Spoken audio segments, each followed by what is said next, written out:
Vamos falar de um tema muito importante, principalmente nesse contexto que a gente se encontra. Vamos falar de resiliência, e imagino que os que estão aqui conosco também estão interessados, né, em aprender e conhecer um pouquinho mais sobre isso. Lembrar que para a realização desses eventos nós sempre contamos, né, com apoio e colaboração de profissionais, né, especialistas, e para esse evento de hoje a gente está contando também com o apoio da doutora Tânia Carvalho, já está ali nos aguardando, e ela que está representando a Alcare, que é uma empresa, né, operadora, administradora de planos de saúde, que é conveniada ao MEC e também conveniada agora ao FOB, né? Então, se alguém também quiser buscar mais informações sobre isso, os representantes estão aqui conosco, podem dialogar ao final do evento, a colega Diana pode estar prestando algumas informações sobre isso, e eu vou apresentar brevemente a doutora Tânia, ela que é médica pela Universidade Federal do Rio de Janeiro, psiquiatra, terapeuta comunitária, médica da família e comunidade, hipnoterapeuta educativa, psicanalista integrativa e tem mais de 22 anos como médica. Está representando, então, a Alcare hoje aqui conosco.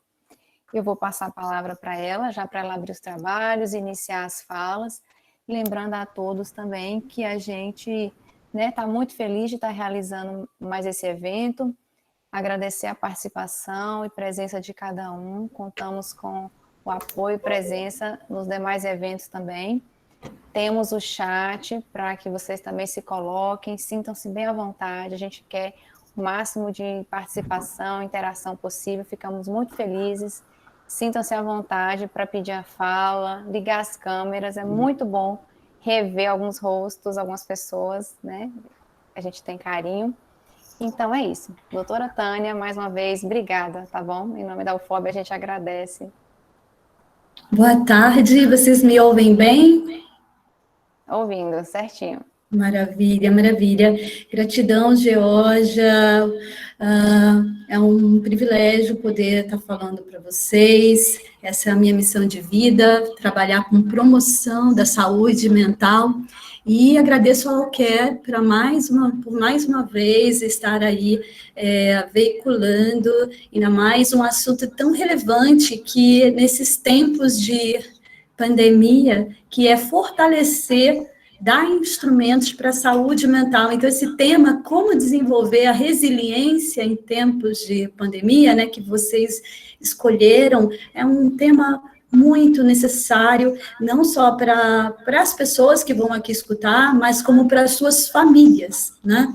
Então, a gente tem que entender por que resiliência psicológica ela é tão importante, sempre foi tão importante, e agora mais ainda, né? Por quê? Porque as pessoas que são ditas resilientes, elas têm menos adoecimento mental. A gente tem uma menor prevalência de doenças mentais, como dependência de álcool, depressão, transtorno de pânico e transtorno de ansiedade em pessoas que têm as ditas características resilientes. E é sobre isso que a gente vai aí compartilhar. E o que é essa tal de resiliência? Muitas pessoas falam, né? Virou uma palavra da moda. E o que é essa tal resiliência? Talvez seja interessante até você que está aí escutando, você levantar o que vem de palavras, o que vem de conceito na sua cabeça quando você pensa resiliência. E a resiliência é essa capacidade, né, quando a gente vê aí essa imagem, né, de mesmo essa capacidade humana, que é de resistir à aridez da existência, né? Os ditos perrengues, as situações tóxicas, os momentos difíceis que nós já vínhamos passando e agora com a pandemia, nosso isolamento e todas as repercussões no trabalho, né, a mudança das relações sociais, o medo que está todo mundo submetido. Então, como é que a gente pode fortalecer essas capacidades que todo ser humano tem de resistir esses momentos tão difíceis da existência humana, né?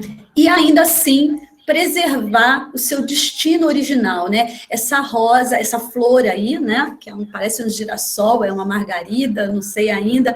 Ela está indo em direção ao sol, ainda que no meio de um ambiente muito inóspito, nada favorável, né? Então, a resiliência é essa capacidade que nós vamos ver aí, que você também tem de sofrer pressão. Esse conceito ele veio da física, né? A resiliência é um conceito que vem da física, em que os materiais eles eram submetidos a altas pressões, a altíssimas temperaturas, e ainda assim eles mantinham as propriedades originais, as qualidades humanas de estar saudável, né? Não ficar raivoso, não ficar uma pessoa seca, uma pessoa desconfiada, uma pessoa que não consegue fluir bem na vida. Então, como é que a gente pode se nutrir desses conjuntos de capacidades humanas? E a resiliência, ela é mais do que necessária, ainda mais agora, né, em que a gente fala das ondas, né, a gente pensava que ia ter uma primeira onda, segunda, terceira, e a quarta onda que começou a se falar, que era das doenças emocionais. E como é que a gente pode aí, no meio desse pandemônio pandêmico, fortalecer os nossos recursos para reduzir o surgimento de doença mental, porque a gente sabe que isso está aumentando, né? A prevalência de doença mental na população está aumentando muito, mas existe sim, a resiliência, ela é uma esperança, e é uma esperança concreta. Ela não é uma coisa romântica, ela é uma coisa prática que eu quero compartilhar aí com vocês, para vocês atravessarem, a gente atravessar, e isso é um desafio para todos nós, né? Para mim, para a Geórgia, para a Diana, para todos nós. E antes de falar, para a gente entender bem o que é resiliência, a gente tem que entender o mecanismo do estresse, né? Porque o estresse é esse desconforto diante de uma série de incertezas, de pressões de trabalho, de demandas da vida cotidiana, em que a gente tem que ficar totalmente atordoado, né? Nessa vida multitarefa. E que a gente tem tanta rapidez, tanta instabilidade, e aí como é que, de novo, a gente lida com o estresse, como é que a gente não deixa essa coisa atordoar a gente e adoecer a gente? Porque aí acaba, na verdade, a gente pode ter esse tipo de resultado que é o esgotamento. Isso já vinha se falando muito antes da pandemia, a questão da vida contemporânea, né, que leva as pessoas ao burnout, e as empresas já começavam aí, como a própria universidade, a criar esses espaços de vamos repensar o trabalho, vamos repensar a maneira como a gente organiza o trabalho, vamos repensar como é que a gente está se tratando, será que eu estou me cuidando bem? Será que eu estou me colocando em primeiro lugar? Ou esse mundo VUCA está me deixando atordoado, né? Então, isso já vinha sendo discutido, e agora é mais do que nunca a gente tem que parar para dar a atenção devida a isso. Então, o estresse, se a gente não cuidar do estresse, eu queria que vocês até já vissem, que muitas pessoas podem se localizar, né? O estresse, ele começa a se manifestar, antes de dar queixas emocionais, muitas vezes por queixas físicas. Variação da pressão, dores nas costas por tensão muscular, dores de cabeça, enxaquecas intratáveis, que você vai no neurologista, você faz tudo e mais um pouco, e ainda assim aquela dor de cabeça não te deixa.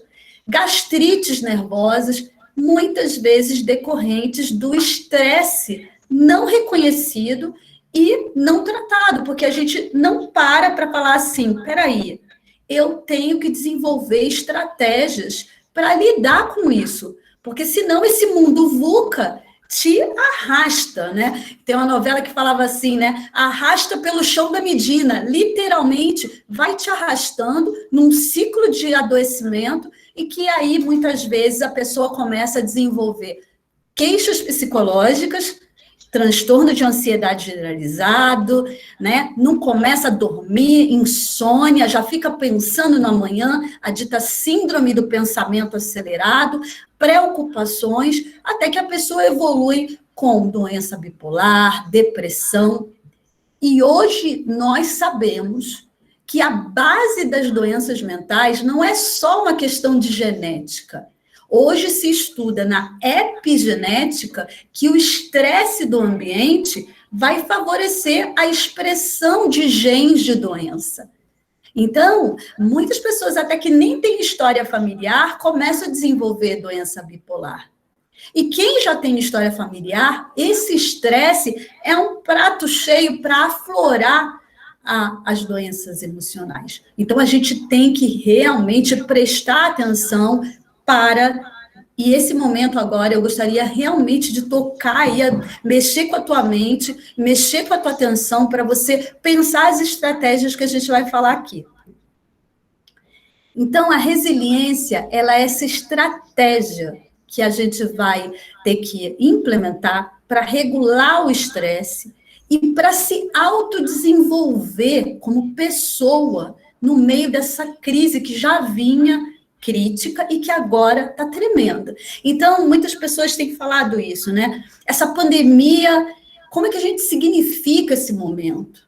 Ela veio para nos ensinar. Ou a gente aprende, ou a gente sucumbe. Então, é melhor aprender, que a gente possa aprender. Eu gostaria muito que você que está aqui realmente aproveitasse ao máximo esse momento, que ele não seja mais do que palavras, mas que você realmente abra a sua mente para tomar notas, para compartilhar esse assunto com seus amigos, com seus filhos. As crianças e adolescentes, a gente precisa começar a acolher esse estresse que todos estamos vivendo, conversar sobre isso, para implementar as estratégias que a gente vai falar aqui hoje. E quando a gente fala de resiliência, onde essa história aqui, eu quero começar essa história com você, né? Essa palavra que todo mundo fala, né, que tem muitas revistas agora falando sobre resiliência, ela é alvo de investigação, de investigadores, pesquisadores que começaram a estudar pessoas que passavam por situações extremas de estresse. E esses estudos já começaram há mais de 30 anos, apesar dessa palavra, ela tem sido repetida aí, muitas agora nos últimos 2 anos, 3 anos, já tem mais de 30 anos que a ciência da resiliência tem sido investigada. E eles têm observado, principalmente, quais eram os processos que protegiam as pessoas, que processos positivos que essas pessoas tinham, que reduziam a taxa de doença, de desadaptação com a vida, de adoecimento, principalmente emocional.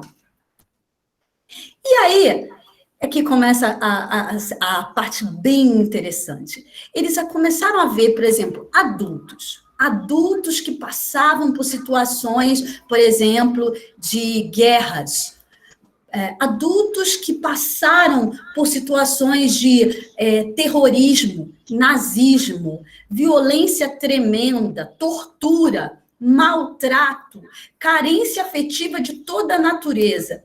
E aí eles observavam esses adultos, como é que tinha sido a história deles? Então, eles contam a história, conta a tua história. E aí eles avaliavam o temperamento, a personalidade e o comportamento dessas pessoas. Depois, os estudiosos também começaram a investigar crianças. E crianças que estavam submetidas a essas mesmas situações de perrengue mor da vida. Todo tipo, pais que eram ausentes, drogaditos, violentos. E eles observavam essas crianças ao longo dos anos e observavam que algumas dessas crianças não ficavam doentes, não se envolviam com o tráfico. Pelo contrário, se desenvolviam pessoas guerreiras, trabalhadores, honestos, estáveis emocionalmente, escolhendo casamentos, empregos saudáveis que representavam elas. E eles começaram a estudar o que essas crianças, o que acontecia com elas que fazia elas evoluírem assim. E aí, o que eles observaram que é importantíssimo para a gente ter insight do que a gente tem que praticar, e eu vou fortalecer com vocês sobre resiliência. Eles viram que essas pessoas, elas exploravam a máxima capacidade que elas tinham para aprender, ainda que elas se expusessem a falhas. Então, essas pessoas, elas falhavam em várias coisas, mas ainda assim, elas olhavam aquele fracasso como uma coisa para não desistir, mas para seguir adiante. Eles observavam que essas pessoas, elas queriam aprender. Elas tinham uma sede de aprender, uma abertura para aprender, uma ideia de que elas não sabiam, de que elas queriam saber. Então, eles viram que muitas vezes as crianças tinham habilidades intelectuais, habilidades às vezes artísticas, habilidades de esporte, e essas crianças, essas pessoas, elas não deixavam as suas habilidades de lado, nunca. Elas se agarravam a isso. Elas aproveitavam ao máximo os poucos relacionamentos de qualidade que elas tinham. Às vezes, elas não tinham ninguém por elas, mas elas encontravam um vizinho, que era um vizinho com o qual elas tinham algumas conversas significativas. E estas pequenas pessoas, pequenos, grandes encontros que elas tinham, eram tudo para elas. Elas aproveitavam ao máximo os poucos relacionamentos que elas tinham de qualidade. Veja bem, a jornada delas não foram fáceis, né? Não é nada romântico, não significa que elas sejam pessoas perfeitas, mas elas tinham essa característica de aproveitar e saborear ao máximo aquele pequeno relacionamento com aquele professor. Aquele professor que às vezes tinha feito parte da vida dela por 2 anos, por 1 ano, era uma presença que ela internalizava como preciosa para a composição da força dela. Eles observavam que essas pessoas, elas tinham uma espiritualidade extremamente forte e que elas se fortaleciam através da sua espiritualidade, seja religiosa, seja não religiosa. E aí a gente tem, por exemplo, na questão das vítimas do nazismo, né, como eles se apegavam à sua espiritualidade, para mesmo vendo seus parentes sendo exterminados, ainda assim seguirem agarrados à sua espiritualidade. Talvez você que está aqui, você já tenha identificado aí coisas em que você, poxa, como eu já fui assim. E eu gostaria que você pensasse bem, para mais do que nunca, você despertar e resgatar alguma dessas habilidades que a gente está falando aqui, tá? Essa chama das habilidades, que mais do que nunca você tem que requerer. Como eu falei, se agarravam com toda a sua energia, com unhas e dentes, as pequenas oportunidades que eles encontravam. Às vezes estava todo o cenário muito cinzento, mas ele tinha uma pequena oportunidade de desenvolver a sua habilidade. Então, por exemplo, agora a gente está com o Covid, a gente está numa situação de muita restrição. Restrição de coisas que a gente gosta, de dançar, de encontrar, de abraçar, de poder se comunicar com as pessoas do jeito que a gente gosta. Mas como é que a gente pode se agarrar com toda a nossa energia às pequenas oportunidades que ainda nós temos? Isso é uma propriedade resiliente. E eles insistiam em posicionamentos assertivos, em diálogos internos, mesmo quando eles estavam diante de um caos. Então, a situação estava totalmente de fome, a situação estava totalmente desfavorável, e elas tinham um posicionamento de eu vou seguir, eu vou atravessar. E elas repetiam para si mesmas isso. Então, de novo, a gente está vendo a capacidade humana de transcender. E que isso é real.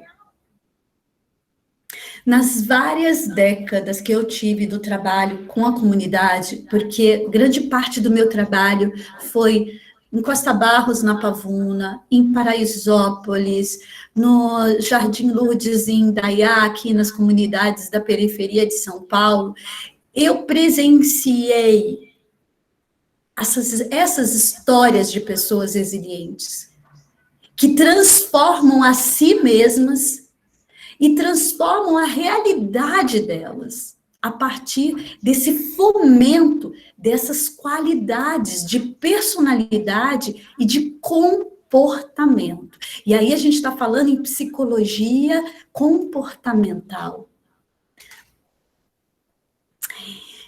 E então eu quero falar sobre o caso Raimundo. Esse caso, Raimundo, é um caso que botei aqui um presente, porque até hoje eu tenho 23 anos de formada e eu não me esqueço aquele momento que nós tivemos numa roda de terapia comunitária. Eu não vou localizar onde ocorreu essa roda, mas foi numa comunidade, a gente estava numa roda bem grande, eu com a minha colega, a Fidelina, e a gente estava fazendo uma roda, e na roda de terapia comunitária, as pessoas, elas contam suas dores, elas contam suas histórias, e a partir das suas histórias, elas contam também como elas superaram, o que elas fizeram para superar aquela situação. E o Raimundo era um homem que ele levantou a mão e ele falou, eu quero contar a minha história. E a história do Raimundo, em resumo, era de um homem negro, órfão, não conheceu nenhum dos irmãos, e ele tinha uma doença chamada epilepsia. Um homem de 52 anos que desde muito cedo na vida sofria de epilepsia, em que vem convulsões, do nada a pessoa cai. E é uma situação, uma doença que para algumas pessoas é bem crítica, e ele tinha uma epilepsia grave. E ele conta que, e ele é um exemplo de resiliência, que quando ele trabalhou para um casal de orientais, e uma vez esses orientais falaram para ele, eles sempre falavam para o Raimundo, que o nome do Raimundo era um nome muito bonito. Vejam bem, esse homem órfão, ele com 52 anos trabalhava ajudando a levantar laje, ele não tinha estudo nenhum, e ele conta isso, e ele disse para um grupo de mais de 40 pessoas que quando ele lembrava que o nome dele era um nome bonito, ele dizia que a partir dali, ele falava, eu sou Raimundo. E quando esse homem falou isso nessa roda, eu fiquei, primeiro, muito impactada, que ele falava assim, toda vez que ele vivia uma situação difícil, ele lembrava que o nome dele era Raimundo. E aconteceu uma coisa muito engraçada, porque eu era bem mais jovem, né? E eu lembrei na hora, eu vi aquele homem negro e ele estava com uma camisa vermelha, e eu comecei a cantar o hino do Flamengo, dizendo assim, uma vez Raimundo, sempre Raimundo, Raimundo sempre eu hei de ser, é o meu maior prazer vê-lo brilhar, seja na terra, seja no ar, venceu, venceu, venceu. Uma vez Raimundo, Raimundo até morrer.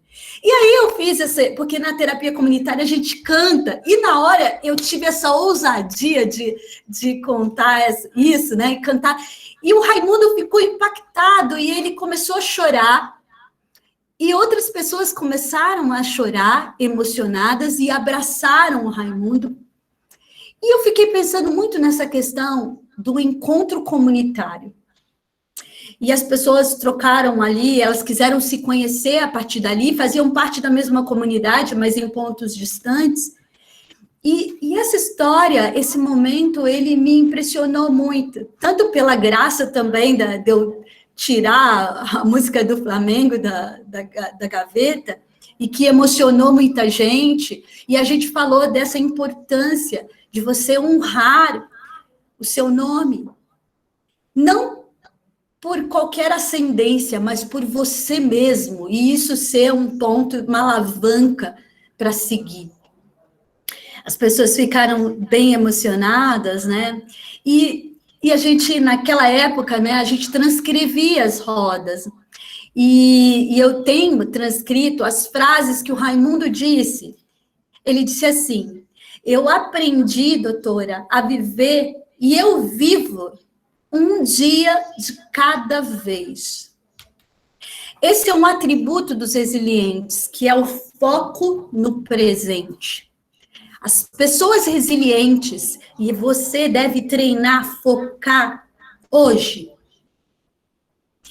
Outra frase que o Raimundo disse nessa roda foi: eu sou grato por todas as pessoas que me ajudaram e me ajudam até hoje.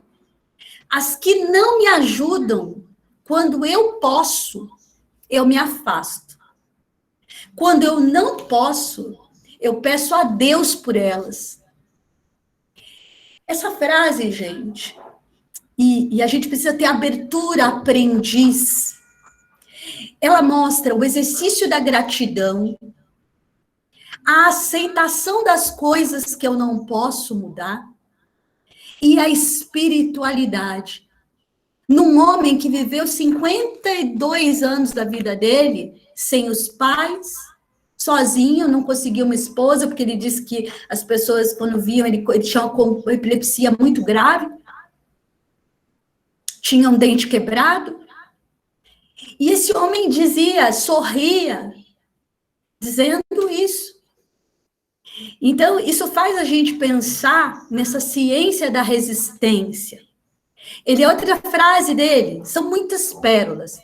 Eu posso não parecer lindo por fora para algumas pessoas, mas o meu coração é bonito e isso é o mais importante. E aqui a gente vê autoconfiança, diálogos internos gentis. Olha que diálogo interno gentil. Outra última frase. Eu sempre me lembrava do quanto meu nome era e como meu nome é bonito. E isso mudava e muda tudo. A simplicidade, a ressignificação, o usar e o abusar da criatividade, que são características que eu estou aqui resumindo para não ficar falando de resiliência como um tratado científico, porque eu venho estudando resiliência, porque para trabalhar com comunidade e você não acreditar, ficar acreditando, porque é muita dor, é muito desafio quando você está dentro de comunidades todos os dias, 40 horas, todas as semanas. Mas aí você começa a focar de que os seres humanos têm essa riqueza real como a do Raimundo. E tem muitas histórias. Eu imagino que você também já tenha vivido ou tenha passado por situações também muito difíceis. Ô, Tânia, você permite eu te atrapalhar um pouquinho? Doutora Tânia, já tô achando a pessoa íntima, né? Então, eu tô ouvindo você falar e pensando, refletindo um monte de coisa. Enfim, né? Aí tem uma temática que também me chamou a atenção, que é algo que eu não tenho condição de aprofundar muito, mas que eu vi brevemente nas redes sociais hoje, também assim, como você falou, o tema da resiliência ele está muito em voga. E às vezes ele é tratado, né, não do ponto de vista científico, da ciência, né, das abordagens e trabalhos que vêm sendo feitos, pesquisas, mas como algo às vezes com descrédito ou demérito nesse sentido. Mas aí o gancho que eu quero fazer é no seguinte sentido: também tem algumas questões em torno da chamada positividade tóxica. Como a gente não confundir uma coisa com a outra, né? E como a gente até compreender um pouco melhor esses temas, né? Essas reflexões para a gente trazer para a nossa vida, assim. Muito, muito interessante essa questão, né, da positividade, que quando as pessoas, elas querem negar o sofrimento, né, não, tá, tem que pensar positivo, né, não, vou só pensar positivo, e existe, quando a gente lida com seres humanos, existe um balanço, uma complexidade entre estar congruente, e você estar congruente é você não mentir para si mesmo. Sabe aquela música Mentira? Eu gosto muito de sair de um discurso muito técnico, porque eu sou uma pessoa muito técnica, eu gosto muito de estudar, mas o meu desafio é assim, como eu falo de coisas técnicas de um jeito que todo mundo entenda, né? Então, mentir para si mesmo é sempre a pior mentira, como diz a música, né? Mentir para si mesmo é sempre a pior mentira. Botar para debaixo do tapete o sofrimento é a pior coisa que alguém pode fazer. Porque uma das coisas que se estudou, e o Carl Rogers é um psicólogo que ele trabalhava muito a congruência. Então, eu estou sentindo cansaço, eu estou sentindo um aperto no peito, eu estou sentindo uma angústia, a gente não pode continuar fazendo como vínhamos fazendo de jogo segue. Não posso pensar negativo, não posso ficar doente, não posso olhar para isso. Quando você faz isso, é o início de um caminho muito ruim. Então, essa positividade de, não, vamos pensar positivo, não olha para isso não dá certo. Você primeiro tem que, isso a gente ensina no Mindfulness, primeiro eu olho para como eu estou me sentindo, e eu compreendo, e eu me acolho, e eu vejo assim, o que eu posso fazer por mim, que atitude me representa para lidar com essa dor? O que eu preciso escolher de diferente? O que eu preciso cuidar de diferente? O que me cabe? Né? Preciso buscar ajuda? Seja ajuda psicológica, seja ajuda médica, seja ajuda de um amigo, seja uma ajuda espiritual. Preciso, me acolho. Eu não passo por cima de mim. Tudo isso que a gente está falando de resiliência, isso que você falou, Jorge, é muito importante, porque não se trata de inserir um chip que transforma a dor, mas de reconhecer, sim, que existem comportamentos e treinos que não é assim no estalo. São coisas, são processos de desenvolvimento. Essas pessoas resilientes, elas foram vivendo e foram forjando essas qualidades, né? Então, não sei se assim respondeu, mas é linda a sua pergunta, é muito importante. Sim, deu para compreender. E eu trouxe mais no sentido também da gente contribuir, né, para as reflexões. Não, lindo, porque a gente vive num tempo em que as pessoas falam de querem respostas prontas, né? Assim, então deixa eu fazer isso daqui e já tenho uma resposta para todos os meus problemas. Então, entender que isso é uma jornada. E muitas pessoas podem dizer assim, mas, eu não sou o Raimundo, né? Na verdade, esse nosso encontro é um ponto de partida, na verdade, ou é um ponto de retomada de uma jornada que muitas das pessoas, elas precisam primeiro reconhecer o seu sofrimento, reconhecer o seu grau de estresse, né? Tem muitas pessoas aqui, tenho certeza, que são resilientes adormecidos, muitos ativos e muitos adormecidos, que são pessoas que às vezes resistiram, tiveram várias dessas qualidades do Raimundo, mas somos seres humanos, adoecemos todos.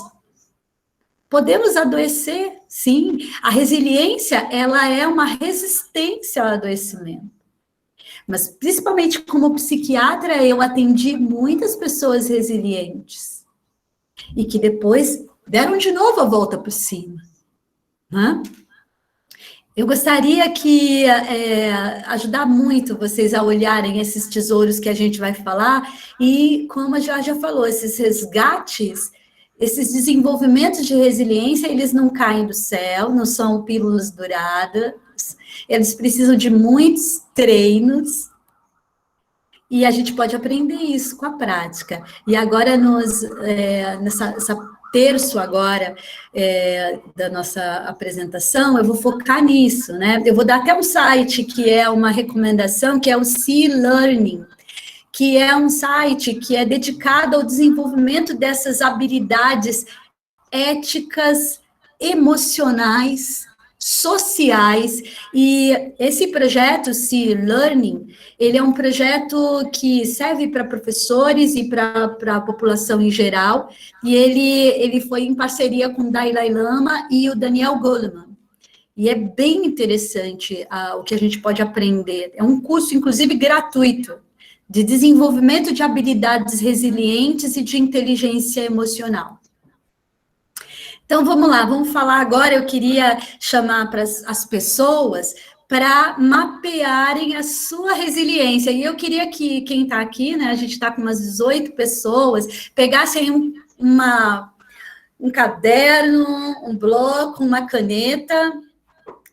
Vamos fazer um exercício aí de mapear a nossa resiliência. Vamos mapear a sua resiliência. Isso é baseado no estudo australiano dos 7 Cs da resiliência.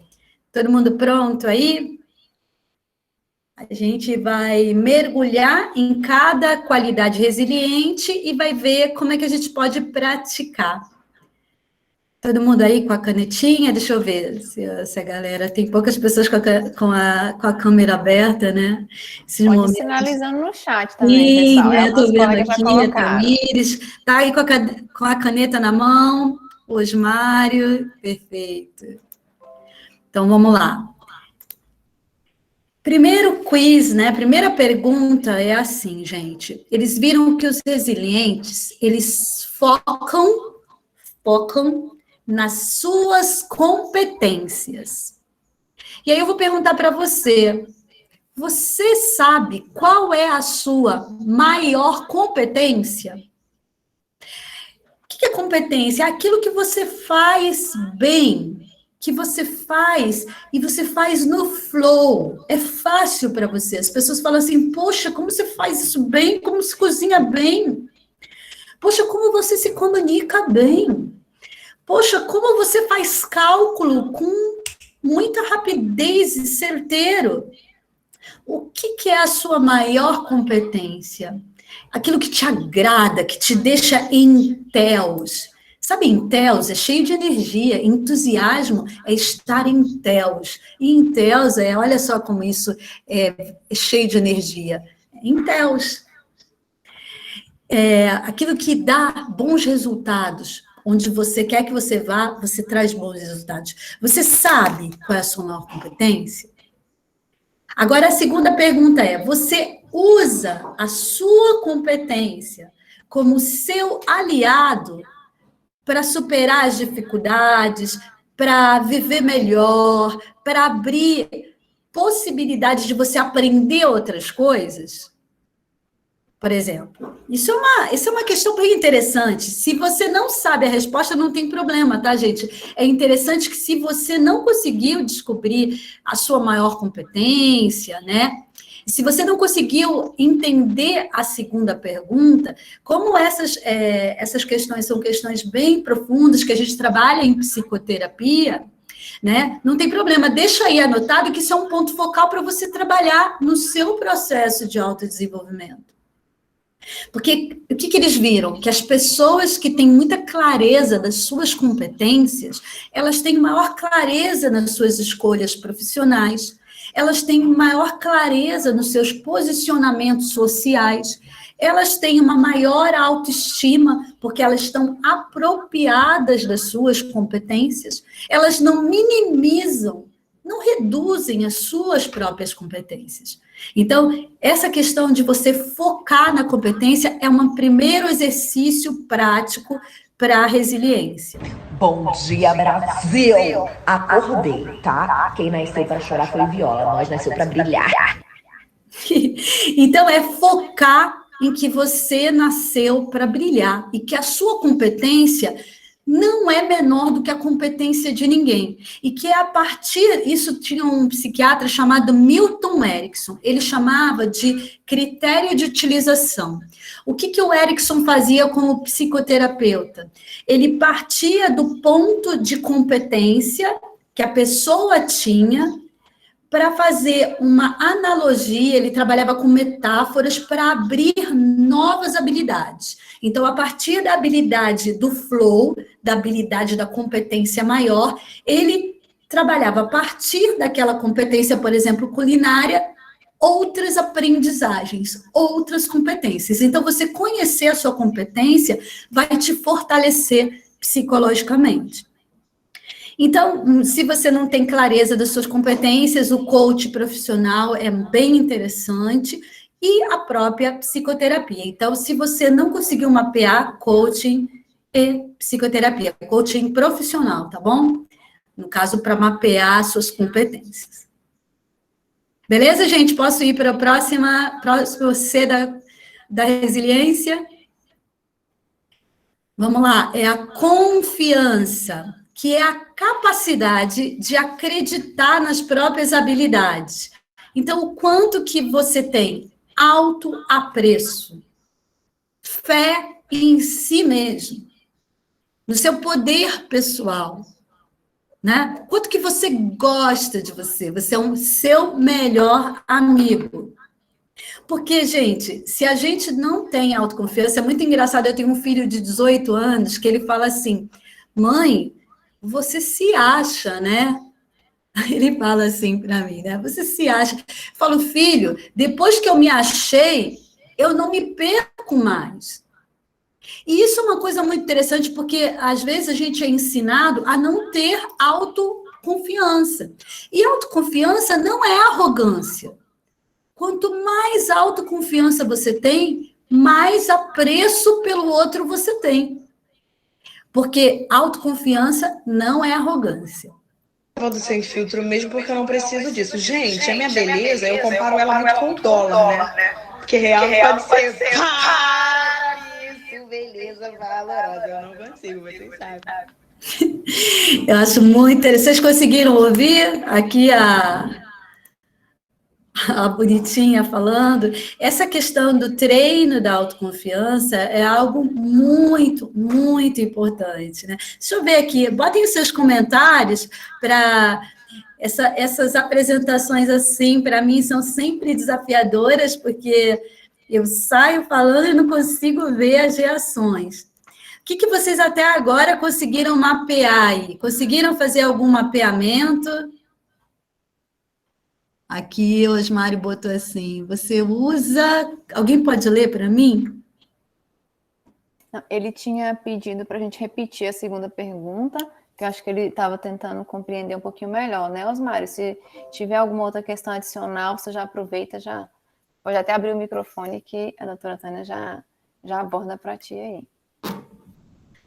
Você vê que como esse tema, ele é... A gente precisaria aí, eu acho que de umas 4 horas, depois eu vou me colocar à disposição de vocês, nas redes também sociais, que são vários pontos, né? E cada um desses pontos, eu acho que ele precisa desse mergulho mesmo, né? Então, não sei, o Osmário botou uma pergunta, você quer me passar, Jorge? Ele estava pedindo para a gente replicar a segunda pergunta, então a Diana já colocou e ele só confirmou isso, que ele estava, acho que é no sentido de compreender essa questão das competências, né, de identificar, mas ele está sinalizando ali, que já mesmo porque eu não preciso entendeu disso. E ele está seguindo aí com a gente. Tá, deixa eu ver aqui. A segunda pergunta é, né, o quanto que você tem autoapreço por si mesmo. Eu do sem filtro. O quanto que você tem fé em si mesmo, no seu poder pessoal, o quanto que você gosta de você mesmo. Então, se você pudesse avaliar de 0 a 10, o quanto que você tem autoconfiança, que é assim, eu confio no meu taco, eu sou bom nisso, né, autoapreço. Então, de 0 a 10, o quanto que está a tua autoestima? E se essa autoestima, ela está baixa, isso precisa ser trabalhado, né? Deixa eu só passar aqui. E como que você pode trabalhar a confiança? Através de vínculos com pessoas que fortaleçam a sua importância. Eu vejo muitos dos meus clientes falam assim, eu tenho relacionamentos com pessoas que estão sempre me criticando, sempre me colocando para baixo, e ainda dizendo que, eu estou fazendo isso para o seu bem. E quando você é resiliente, você começa a querer estabelecer vínculo com pessoa que reforce que você é importante, que você foca das suas habilidades, nas suas competências. Essa pessoa, na maior parte das vezes, ela tem um diálogo positivo, reforçador e não negativo. Então, vai ficar muito difícil você estabelecer a autoconfiança se você tem amizades que elas não fortalecem, não nutrem quanto que você é importante. Outra coisa para trabalhar a confiança é você aprender coisas coisas novas, por exemplo. Então você não sabe uma língua, você não sabe falar espanhol, você não sabe falar inglês. Então, você começa a estabelecer uma autoeficácia a partir de uma aprendizagem. E aí você passa a ver que você é capaz de aprender. Desenvolver uma habilidade nova também é uma coisa que vocês vão ver nos outros 6 da resiliência, também está muito presente essa questão. E a própria psicoterapia. Muitas vezes, através da psicoterapia, a gente vai trabalhando nosso autoestima, nosso autoapreço, e isso é muito importante. A conexão. Então, outra coisa que eu queria perguntar para vocês, né? O quanto vocês estão construindo conexões afetivas com as outras pessoas? O quanto que você tem uma conexão profunda, uma conexão significativa, uma conexão cúmplice, uma cumplicidade positiva. Hoje em dia, a gente vive numa sociedade muito rasa de relacionamentos, porque a gente aprendeu que, não, cada um no seu quadrado. E as pessoas não sabem o que o outro está passando. Quando você estabelece conexões, isso é um aspecto de resiliência. Eles viram que pessoas que estabelecem, primeiro, a autoconexão, que é um pouco do que a Georgia falou, de respeitar a si mesma, perceber a si mesma, e conexão com outros, conexões mais relevantes, de troca, essas pessoas, elas sentiam que elas não estavam tão sozinhas na vida. E isso é uma perspectiva importante. Às vezes as pessoas, elas só ficam conectadas nos laços familiares, elas não têm um senso que a gente chama de família estendida, que é o que o Raimundo também, né, uma qualidade do Raimundo, ele sentia uma conexão profunda, e isso trazia para ele um recurso psicológico muito forte.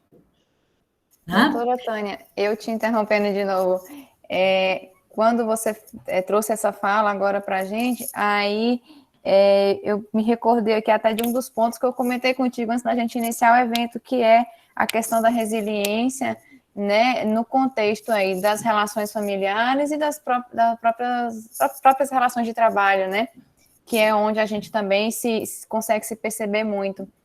Eu queria entender um pouquinho melhor sobre isso.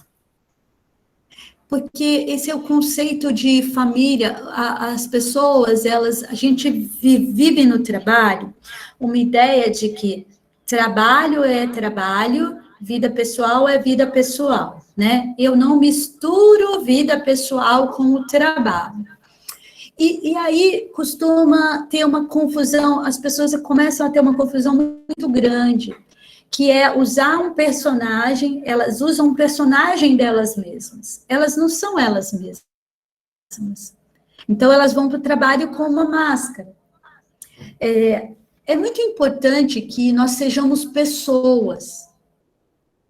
E pessoas que trabalham, que tenham clareza das suas responsabilidades, dos seus papéis, de dizer não, de dizer sim, de se posicionar. E isso tudo tem a ver com uma habilidade emocional, de inteligência emocional, que nós não fomos educados. E porque nós não fomos educados, a gente cria um monte de regras para a vida. Não, com um amigo eu não falo nada. Com um amigo, com um colega de trabalho, ele lá e eu aqui. E isso cega a gente de perceber colegas que às vezes estão adoecendo. Isso cega a gente de conhecer pessoas que podem ser amigos, ainda que parceiros de trabalho. Eu vou dizer para vocês que nesses 23 anos de trabalho, o autoconhecimento através da terapia, tudo que eu estudei, tudo que eu vivi, eu fui vendo que essa jornada ela tem muito ainda para eu aprender. Mas hoje, eu não digo assim, eu sou uma pessoa no trabalho e eu sou uma pessoa em casa. Eu sou Tânia, que quando estou diante de um paciente que está me falando que ele quer se suicidar, eu tenho um posicionamento. E a mesma Tânia, ela faz esporte, ela gosta de salsa, ela é mãe. E essa capacidade da sociedade olhar para pessoas, né, eu acho que tem a ver com todas essas qualidades resilientes, que eu acho que tem a ver, tanto pela minha história, que eu não vou entrar aqui, que é também de uma pessoa como Raimundo, eu também venho de uma realidade da periferia, né, também passei por muitos sofrimentos, de ter um salário mínimo durante toda a faculdade de medicina, de não comprar nenhum livro. Então, a gente vai percebendo, e eu queria que cada um percebesse, que esse treino de ser pessoa é algo que a gente precisa desenvolver. A gente precisa prestar atenção para desenvolver. E a terapia, as leituras, e todos esses pontos que a gente está falando, é justamente para esse desenvolvimento humano, né? Para sermos pessoas plenas, com trabalhos significativos, produtivos, e estarmos nessa vida de uma maneira mais real, menos fake. Então, olha só, essa conexão, né? Por exemplo, quando eu falo tudo isso, eu estou fazendo uma conexão dos meus valores, das coisas que eu acredito e que eu estou praticando, e não abro mão. Aqui o Geraldo colocou, né, olha, que ele morou numa cidade, deixa eu dar uma lidinha aqui, morou numa cidade muito pequena na Amazônia, e a conexão com as outras pessoas era muito importante. Se conectava com o outro a todo instante. Em cidades maiores, como Barreiras, parece ser bem difícil, pois nos encontramos, conversamos, mas conseguimos apenas um pequeno retorno em relação a isso. Eu sinto muito a falta disso. Geraldo, eu estou aqui numa cidade como São Paulo, em que as pessoas também, elas pouco se expressam na realidade. E a gente vive em solitude. Eu viro e mexo, como resiliente que sou, e eu imagino que você também, Geraldo, eu enfoco nas qualidades resilientes, nos meus princípios, que a gente vai falar agora dos princípios, na espiritualidade, que cada um tem o seu jeito, para você lidar com as realidades de um tempo em que eu não posso mudar as pessoas, o grau de conexão que elas estabelecem comigo, mas eu posso continuar buscando conexão, até que eu vou encontrar, né? Então, isso que o Geraldo falou é muito real, e se a gente não treinar, vocês acham que eu, como vocês, como ser humano, estou diante do mesmo desafio, e se eu não enfocar nas qualidades resilientes, eu vou me entristecer, e se eu deixar a tristeza tomar conta, eu posso vir a adoecer. Então, eu vigio para focar nas qualidades resilientes. E aí, passando aí, que a gente ainda tem outras qualidades, eu recomendo para conexão, isso mesmo, Geraldo, segue adiante, porque a travessia é desafiadora. Eu recomendo um filme que tem no Netflix chamado Rosa e Momô, que fala de duas pessoas que estão vivendo em bastante solidão, com muito sofrimento, e essas pessoas se encontram, e os encontros acontecem.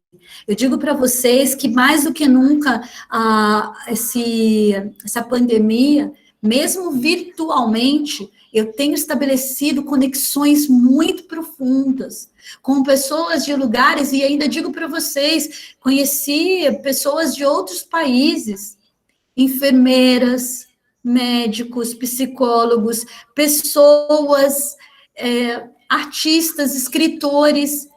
Então, a gente tem que focar em fazer conexão.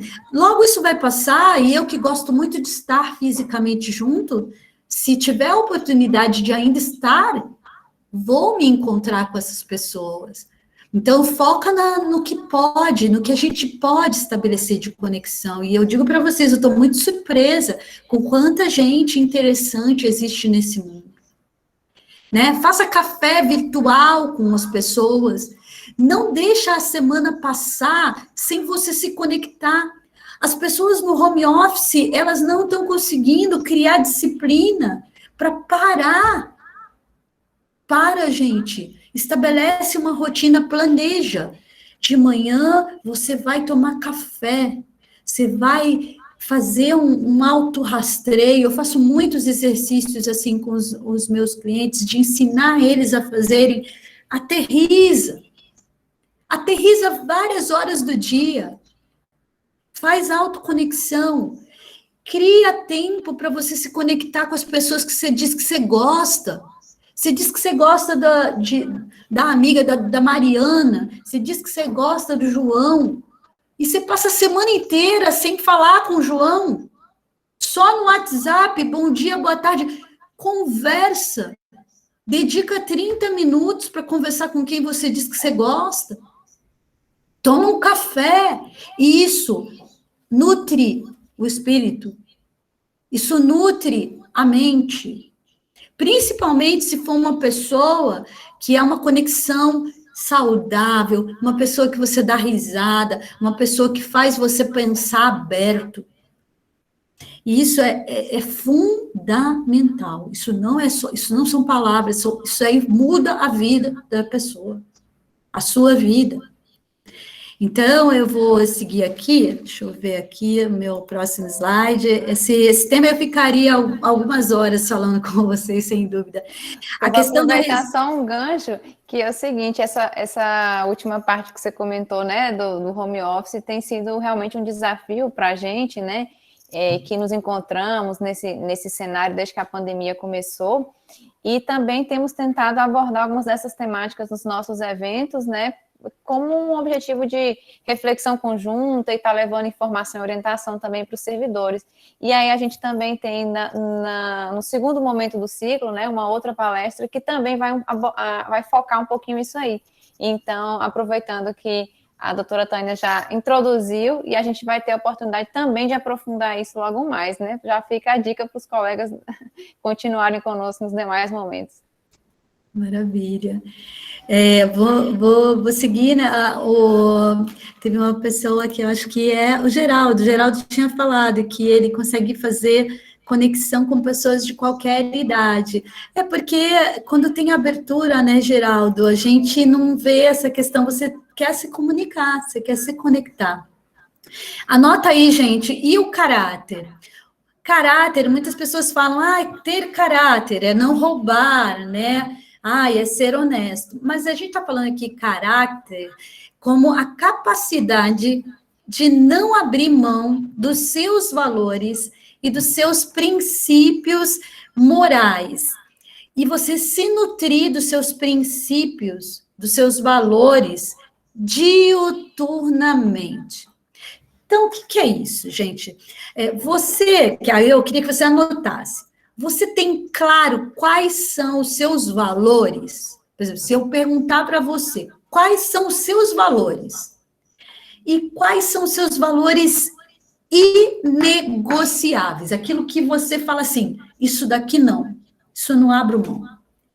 E aí, eu vou trazer alguns valores que, na verdade, eu estou mais falando das virtudes, né? Você reconhece quais são as suas virtudes? Então, assim, eu sou uma pessoa corajosa, minha virtude é a coragem. Outra virtude, não, a minha virtude é a fidelidade, a maior virtude que eu tenho é a fidelidade, eu sou uma pessoa muito fiel. Eu sou uma pessoa que tem muita temperança. Talvez você, se você não sabe que virtudes são essas, eu convoco você a ir buscar a justiça. Você é uma pessoa justa? Justa com você, justa com o outro? Justiça? Porque não existe justiça só para o outro se você não é justo com você. Você é realmente justo? Esse valor é para você um importante? Vamos definir aí virtudes do seu caráter.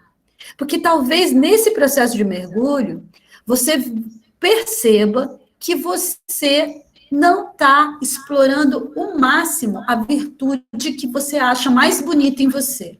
Por exemplo, você é uma pessoa que tem uma virtude de bom humor, de boa fé. Qual é a tua principal virtude? E a gente podia fazer esse exercício para os valores também, né? Então, eu queria que você registrasse esses valores, tá? Rapaz, eu nunca vi um negócio desse, Aqui é o bom Eu gasto humor. meu dinheiro todinho com roupa e com comida. E eu nem tenho roupa e ainda tô com fome.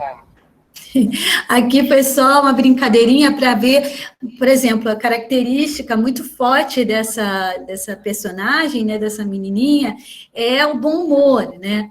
Então, é muito interessante a característica dela primordial, né? Além da inteligência, é uma menina que dubla muito bem, né? Ela sempre traz uma questão do humor. Você tem usado essa característica principal sua ao seu favor? Ou não? Então, como eu falei, tem muitos resilientes aqui adormecidos. Por exemplo, não, eu sou uma pessoa que sou muito justa. Para mim, a justiça é a coisa mais importante. Você tem realmente mergulhado na justiça e entendido o que é significado de ser justo com você, na sua vida? Porque esse é um aspecto importante do caráter que vai fortalecer a sua resiliência, né? Então, assim, queria que você lesse todas as manhãs o que te define. Qual é o seu estilo de ser? As pessoas não praticam isso. Elas querem ficar resilientes, mas elas não querem arregaçar as mangas. Sem prática psicológica resiliente, você não vai estar usando teus recursos ao seu favor, tá? Então, a outra coisa que eu recomendo é a leitura do livro Pequeno Tratado das Grandes Virtudes. É um filósofo francês chamado André Sponville, tá aqui, André Comte Sponville, e ele fala cada uma dessas virtudes aí que a gente comentou. E se você pode até selecionar quais as virtudes te definem e trabalhar isso psicologicamente. Gente, recursos psicológicos, eles não caem do céu, requer prática. E muitas pessoas fazendo a psicoterapia, seja individual ou em grupo, também vão ter benefícios. Eu vou seguir, a gente já falou do senso de contribuição, que é o quanto que você serve as pessoas, o quanto que você contribui para as pessoas. Eles viram que pessoas resilientes, elas se doam, elas gostam de trabalhar juntas. E eles viram que o trabalho em equipe, ele traz uma satisfação, ele traz uma leveza, ele traz compartilhamento de responsabilidades, traz senso de pertencimento. E às vezes a gente faz um trabalho, a gente trabalha de um jeito, cada um no seu quadrado, e com muito ego, com muito assim, ai, não, eu tenho as melhores ideias. E se você está sempre em conflito com seus colegas, para e pensa.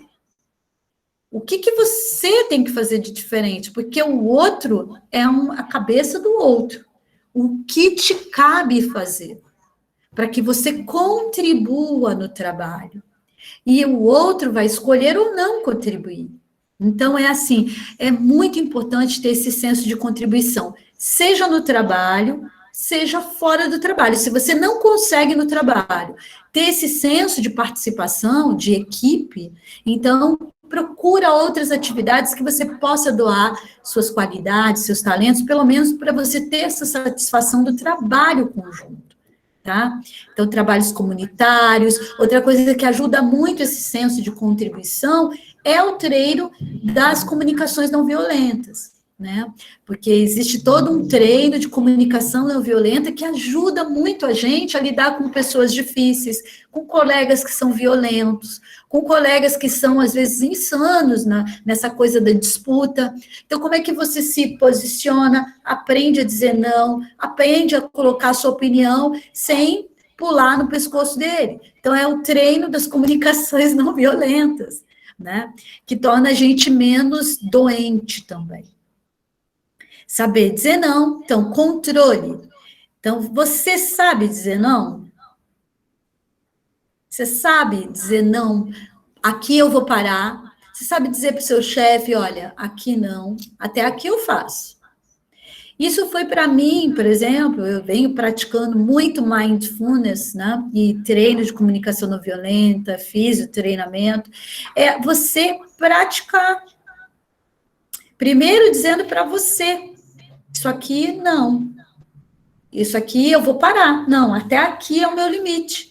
Né? É ter um senso de autocontrole, isso ajuda muito na resiliência, né? E se você não sabe, né, você disse aí, você não sabe dizer não, você tem que aprender, começar a praticar.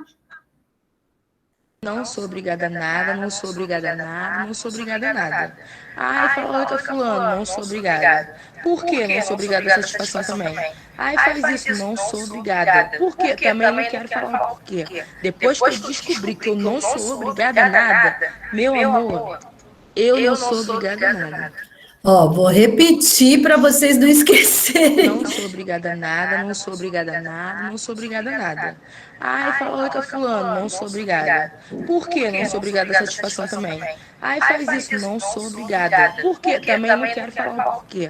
Depois que eu descobri que eu não sou obrigada a nada, meu amor, eu não sou obrigada a nada. E é muito interessante entender que não é porque você vai ficar um negligente. Você vai fazer as coisas por um senso profundo de consciência do trabalho, de participação, mas você não faz porque você é obrigado, por uma questão assim, eu vou fazer porque o outro quer que eu faça isso, é saber dialogar e construir ambientes de diálogo, em que o trabalho seja vivo, em que haja sentido no trabalho. E na relação também, que você vai num relacionamento, seja com a sua esposa, seu esposo, seu filho, você vai fazer algo porque é um senso de dever, mas algo que é seu, que faz sentido, não porque você vai fazer obrigado. Então, você faz as coisas sim, mas não faz por obrigação. Você faz porque aquilo faz sentido. E, infelizmente, muitos trabalhos, eles obrigam os seus funcionários a fazer coisas porque sim. E isso realmente é uma coisa muito ruim, né? Então, essa questão do controle é muito importante. E aí a gente já vai, daqui a pouco, finalizar, né? A gente já extrapolou aqui. O quanto que você sabe tomar decisões, às vezes você está com pessoas que não são legais e você não sabe dizer não quero mais saber desse relacionamento, né? Fala, mulher, como tu é falsa. E tu não me falou por quê? Olha, mulher, o tempo vai passando, a gente vai descobrir quem realmente já ficar na nossa vida. E tu não me contou por quê? E tu... Então, é assim, às vezes você está com uma pessoa que ela não é tão fiel, não é tão... E você tem que se posicionar. Que tipo de decisão você tem que tomar, né? Diante de uma pessoa que não é tão legal. Orai e vigiai. mas de vez em quando mandar e se lascar aí. Não, eu não sou Egito pra ficar aturando praga, não, amor. Então, é você ter algum grau de controle, né? Você ter algum grau de decisão, né? Você não é Egito para aguentar praga, né? E, por último, gente, é a capacidade de enfrentamento. Vocês veem que resiliência, esse tema da resiliência, eu poderia falar ele aí de uma maneira... Essa menininha é uma figura mesmo, né? Ela é uma graça. A gente poderia falar aí algumas coisas mais gerais, mas se vocês depois revisarem esse material, vocês vão ver que tem várias estratégias que desenvolver resiliência, muita gente fala assim, eu vou desenvolver minha resiliência nessa pandemia. Olha, é um trabalho para par de metro. Não é uma coisa assim, eu vou desenvolver minha resiliência... Para desenvolver a resiliência, você vai ter que desenvolver uma série de habilidades e colocar tudo isso no seu radar, fazer isso em terapia, fazer isso com leituras. Não é uma coisa que vem do astral, ou só você falar assim, vou desenvolver a minha resiliência. E, por último, e mais importante, é a capacidade de enfrentamento, é o coping, né? Que é a maneira como você lida com o desconfortável. Como é que você lida quando você está numa situação desconfortável? Você pede ajuda? Ou você tem muita dificuldade de pedir ajuda? Você fala assim, vou botar a faixa do Rambo, a faca nos dentes e vou sozinha nessa selva. Então, o coping é assim, o quanto que você tem estratégia de enfrentamento. Então, isso aqui não dá para mim, isso aqui tá too much, eu não estou aguentando, estou passando mal, eu estou sentindo angústia, todo dia eu me sinto mal, eu vou ligar o meu computador, estou mal, eu não consigo dormir, estou mal. Você não está tendo estratégia de enfrentamento. Então, como é que você lida com uma situação que não está legal? Então, aí responde para você, você lida bem, você lida mal? Você pede ajuda? Ou você tem muita dificuldade? Você tem muito medo de parecer burro aos olhos da pessoa? Mas eu vou pedir ajuda, eu vou dizer que eu não estou aguentando, aí o outro vai dizer que eu sou fraco, né? É muito assim, né? Não, eu tenho que aqui mostrar, eu não estou te sentindo nada. Você está lá sangrando, não. E como você, às vezes, os seus colegas também estão, assim, colapsados. Peraí, vamos parar e ser congruente. Vamos rever isso? Como é que a gente revê uma estratégia? Eu fazia isso muito com a minha equipe, né? Porque depois que eu saí da comunidade, eu fui trabalhar na iniciativa privada. E é complicado, é muito projeto. Então, como é que a gente não é cínico? A gente lida com a situação e fala assim, isso aqui não está legal, não. A gente precisa de ajuda, não dá. Como é que a gente pensa juntos, né? E se você tem muita dificuldade de pedir ajuda, provavelmente isso vai afetar a sua saúde mental. Então, você tem muita necessidade de controlar situações, e quando você não resolve sozinho, você fica super mal.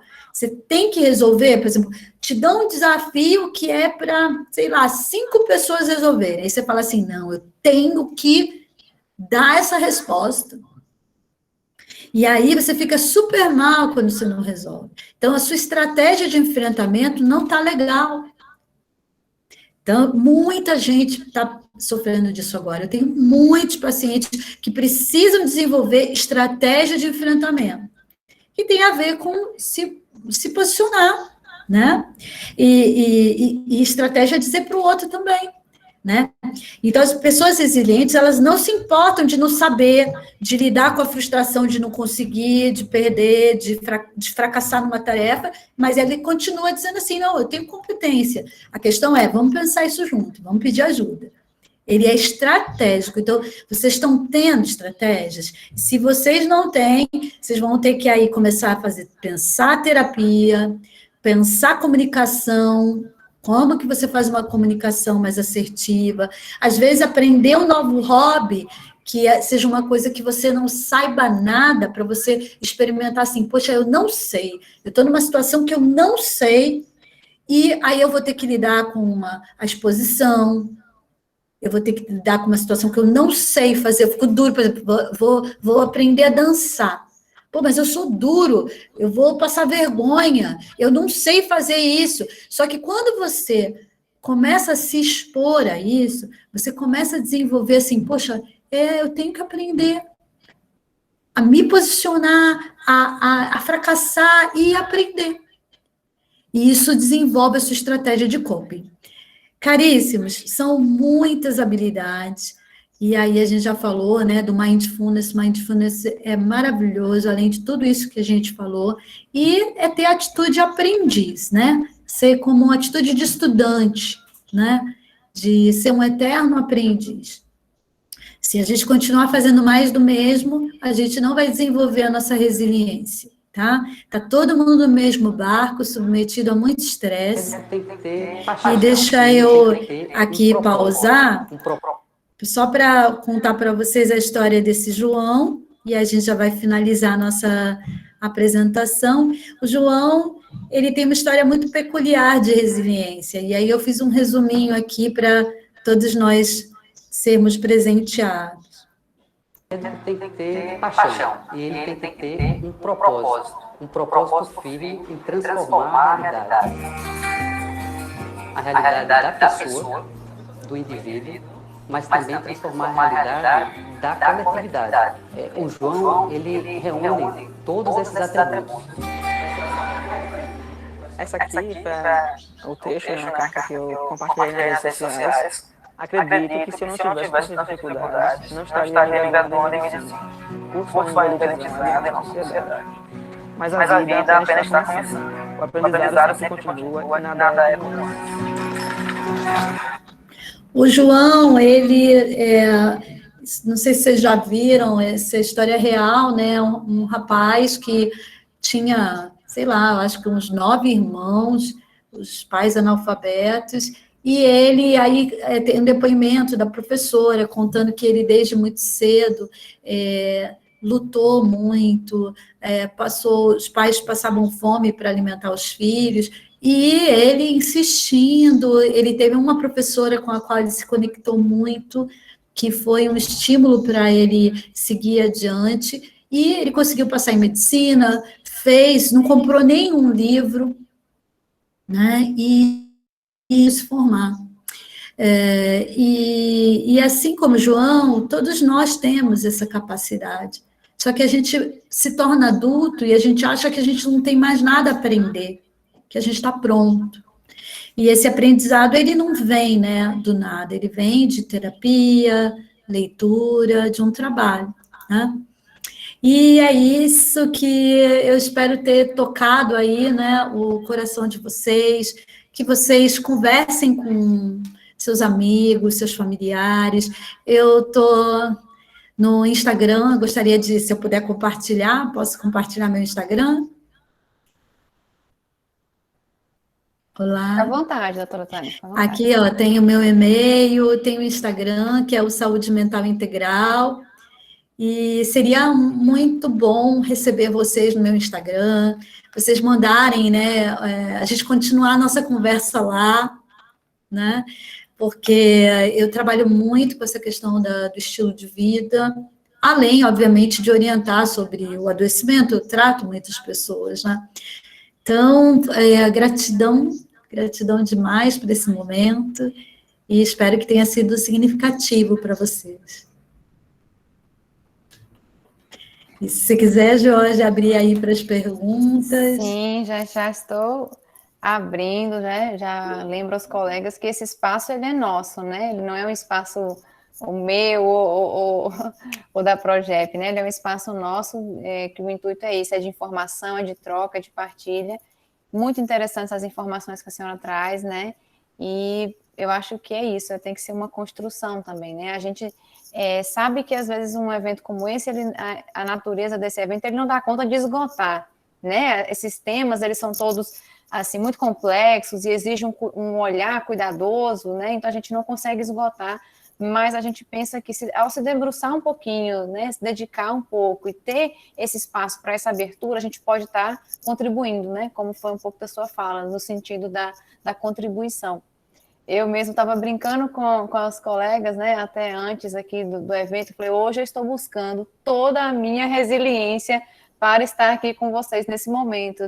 A gente não esquece do momento que a gente está atravessando, que é um momento de pandemia, que são inúmeros desafios, a doença que nos assola, questões relacionadas a colapso do sistema de saúde, estou com um familiar numa situação muito delicada de UTI, aguardando vaga, então, um monte de tensões, que eu falei, nossa, meu Deus, me ajude a estar nesse momento.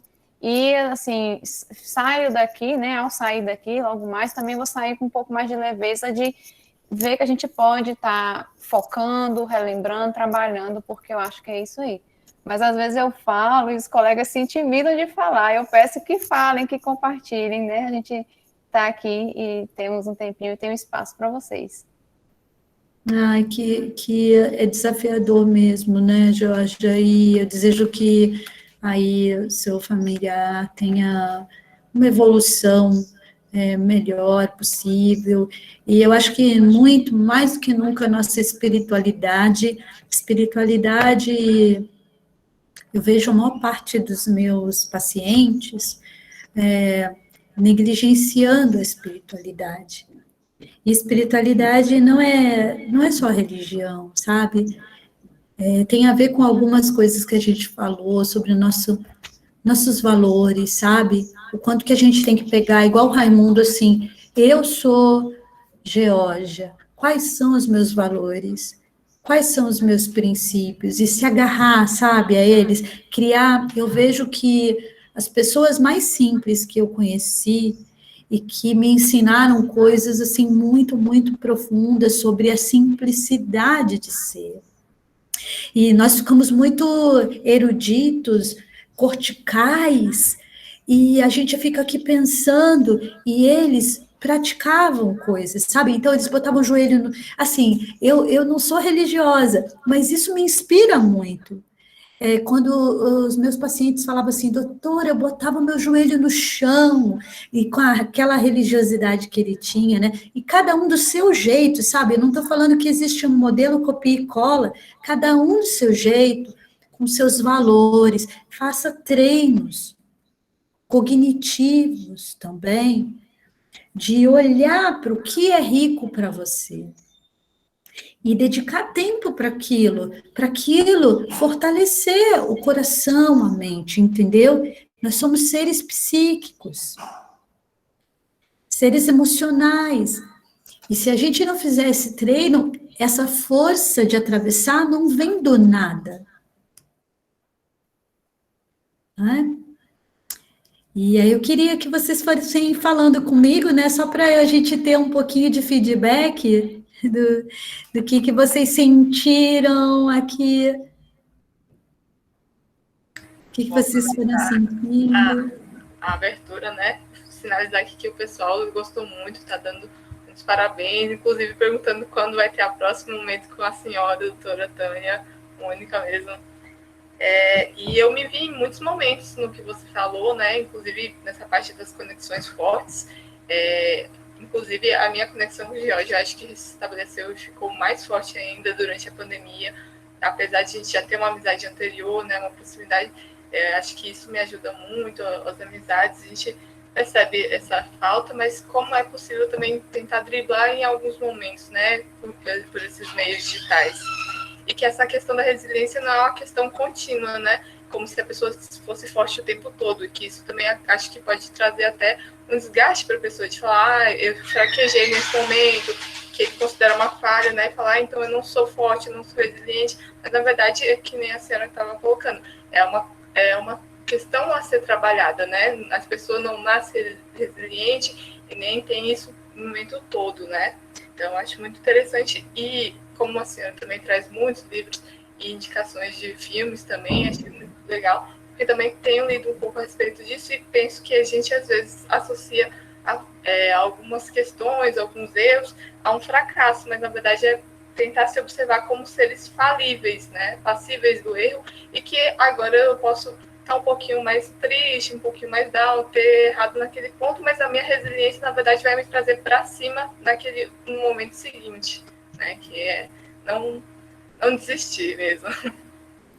Isso que você falou é interessante, porque o resiliente, ele tem um diálogo interno generoso. Ele nunca usa chicotinho. Ele nunca fala assim, ai, eu fracassei. E quando o treino da resiliência é quando a gente observa que está fazendo esse diálogo, a gente fala assim, uau, não. O Mindfulness, ele ensina muito isso, a mapear os diálogos internos. Então, olha só, eu estou falando assim comigo, que tudo isso está acontecendo, porque eu me boicoto, eu faço isso comigo mesmo, e aí você começa a treinar assim, olha, aquele diabinho dentro da gente que fica, né, o diabinho que fica falando, você é isso, aí você fala assim, não vou deixar esse diálogo. E aí você se posiciona, porque, na verdade, são treinos mentais e atitudes que a gente... tudo que eu falei para vocês é uma ciência muito complexa.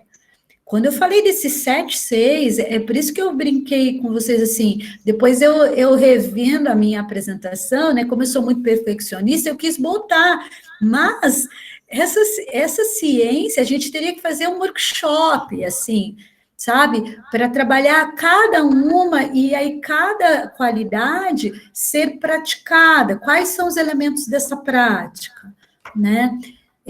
Porque não é uma coisa, é complexo a resiliência, mas é passível da gente treinar.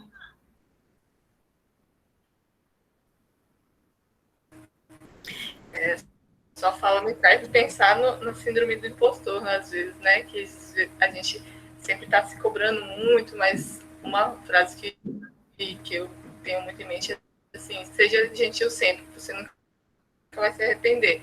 Isso, na verdade, você tem que trazer para si mesmo também, né? Não só com os outros. Isso mesmo, isso mesmo. Seja gentil, e essa prática de ser gentil é algo que eu digo para vocês. Como eu identifico muitos dos meus pacientes comigo mesma há uns anos atrás, em que eu era muito cortical, então eu tinha muitos conhecimentos, mas eu não conseguia ser simples. E é muito interessante isso, eu atendo muitas pessoas que, por eu estar no mundo corporativo, vem muitas pessoas do mundo corporativo também para mim. E aí eu me identifico muito, porque eu era uma pessoa que eu tinha estudado de tudo e mais um pouco. Só que era tudo aqui, sabe? Eu não era simples como os meus pacientes. Então, o aprendizado com eles também me fez ver que eu precisava desenvolver coisas muito simples, mas que eu tinha que praticar. Aí eu comecei a praticar, e aí hoje eu integro, assim, eu acho que eu sou muito mais estabilizada. Eu sofro, igual o Geraldo comentou, né? A gente sente a solidão, mas aí eu converto em solitude. E aí eu faço todo esse treino de reconexão, aí eu atravesso. Eu não, né, não deixo aquilo me pegar.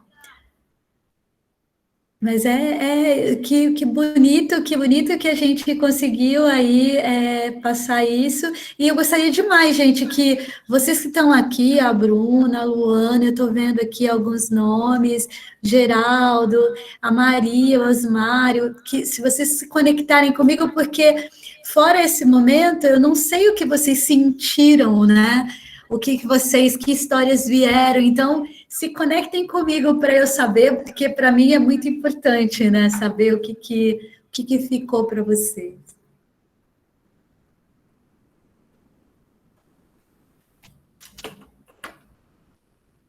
E olha aí, só, já tem fãs, viu, doutora? Já tem fãs.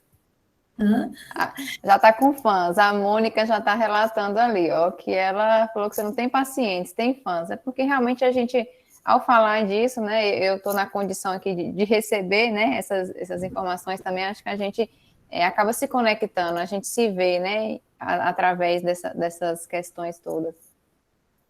Ai, gratidão. Eu fico muito feliz, eu acho que a Bruna está levantando aqui a mãozinha. Ela está com um filhinho, que lindo. Estou aqui com a Gabi, queria agradecer, na verdade, né? Eu trabalho na gestão de pessoas E a gente vê a necessidade dessa abertura para essas ferramentas, para a gente desenvolver esse diálogo, para acolher, né? Então, aprendi bastante. Foi um momento para reinspirar, assim, né? Inspirar essa energia que a gente precisa propagar, porque como várias pessoas colocaram aqui, né? Todos nós estamos em momentos delicados da vida, tivemos perdas, né? Mas a gente precisa seguir em frente, né? E a resiliência é essencial. Eu acho que a minha estava guardadinha e hoje foi bom para eu saber que as coisas simples são vitais, né? Então, obrigada, queria agradecer mesmo. Que lindo, que lindo. Obrigada. Ai, que lindinho, seu filho. Que bom, é muito bom poder semear coisas boas, e são coisas bem reais, viu, Bruna? Que bom que você está resgatando aí. E pode resgatar, depois faz conexão comigo. Que isso que eu mais gosto, sabe? Eu estou aqui me deslocando no trabalho comunitário, que foram muitos anos, e aí eu mesclo parte do meu trabalho gerencial com o trabalho de atendimento e o trabalho de doação, só que através das redes sociais, né? Então, eu faço as minhas conexões através das redes sociais. Então, fico muito feliz, viu, Bruna? Obrigada a vocês por essa oportunidade também de estar me conectando, né? E fazendo o que eu tanto gosto. Interessante que a Bruna, ela realmente se conectou conosco, fiz contato com alguns colegas, né, de outras instituições, que também são gestão de pessoas, que acho que é uma área que a gente também está sendo muito desafiado, né, temos que ter um olhar também muito forte, muito humano, né, e aí a Bruna veio se conectar com a gente, ela é lá do Instituto Federal de Brasília, e a gente também agradece ela estar aqui conosco. Agradecemos a doutora Tânia, toda a participação, ok, e a senhora também pode ficar à vontade para, se quiser fazer, né, mais algumas considerações, a gente fica muito agradecido, sabe? Lembrar os colegas que, por favor, não saiam depois da sala sem assinar a lista de presença, também é muito importante para a gente, auxilia em toda a logística e dinâmica aqui do evento, viu, gente? Eu que agradeço e estou aqui me deslocando e espero estar em outros vocês, né? Tá podendo trocar, crescer, porque para mim também é um momento de crescimento. Tem uma perguntinha que eu acho que eu quero colocar, que a Luana acabou de trazer para a gente, que é a questão, assim, principalmente a gente, instituição de ensino, né, e universidades, o desafio do ensino remoto com os alunos. Então, ela fala de inúmeras dificuldades, principalmente a questão financeira. Aí ela coloca, né, como lidar com os alunos, né, nesse momento, como ajudar a ter essa resiliência. Não sei se a doutora conseguiu, se deu para compreender, qualquer coisa eu repito novamente. Só um instantinho, pode repetir para mim? Sim, é a colega Bruna, que está trazendo uma situação com relação ao ensino remoto, né? E o suporte, né, as dificuldades enfrentadas aí pelos alunos. Então, ela fala essa questão de como auxiliar, né, essa abordagem da resiliência com alunos.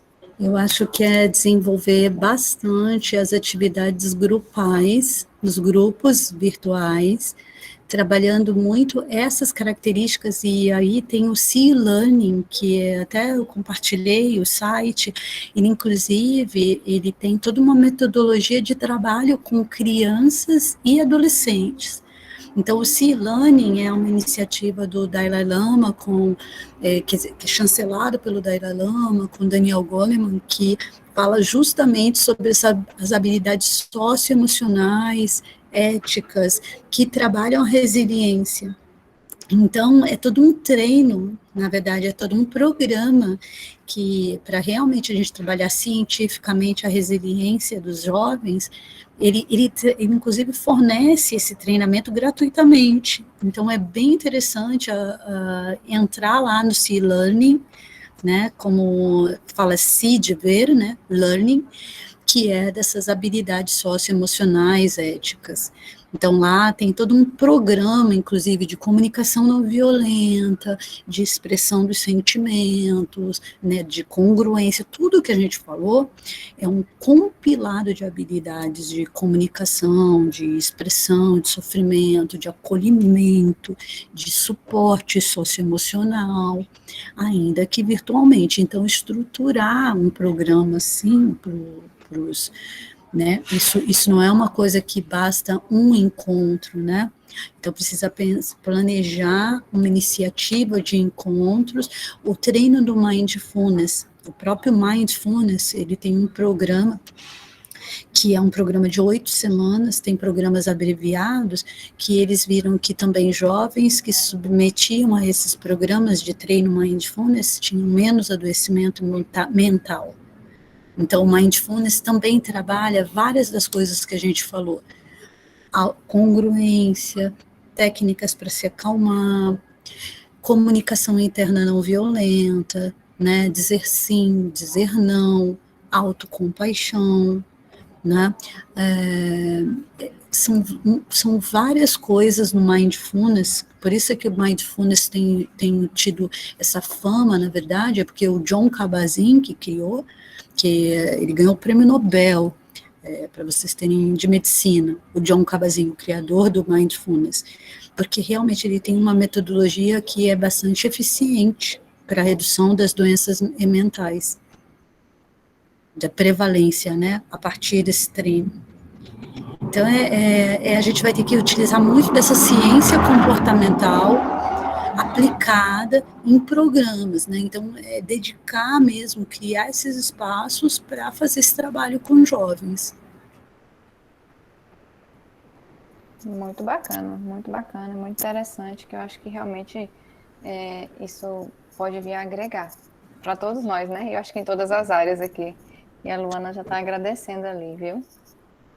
Maravilha, maravilha. Foi muito bom, eu que agradeço, viu? Vamos ter outros encontros assim, eu fico aí à disposição para outros momentos, para a gente fazer coisas mais aí, a gente pode fazer coisas mais ao longo do tempo, né? De cada uma dessas habilidades, mindfulness, e é isso. Certinho. Obrigada, doutora. Obrigada a todos que nos acompanharam, que permaneceram conosco até agora. A gente lembra que a gente retoma o nosso evento no dia 27, tá, gente? E aí convidamos que fiquem conosco também nos demais momentos, que a gente também vai estar tratando temáticas bem importantes. A gente espera estar contribuindo de alguma forma no enfrentamento desses momentos todos. Desejo aí um bom finalzinho de tarde, que fiquem bem, né? Que a gente possa se cuidar e que a gente possa ficar bem. Acho que é isso. Muito obrigada mesmo. Muito obrigada a todos. Obrigada. Boa tarde, gente. Boa tarde. Fiquem bem. Tchau, tchau, meninas. Obrigada pela participação. Tchau, tchau. Obrigada, Amanda.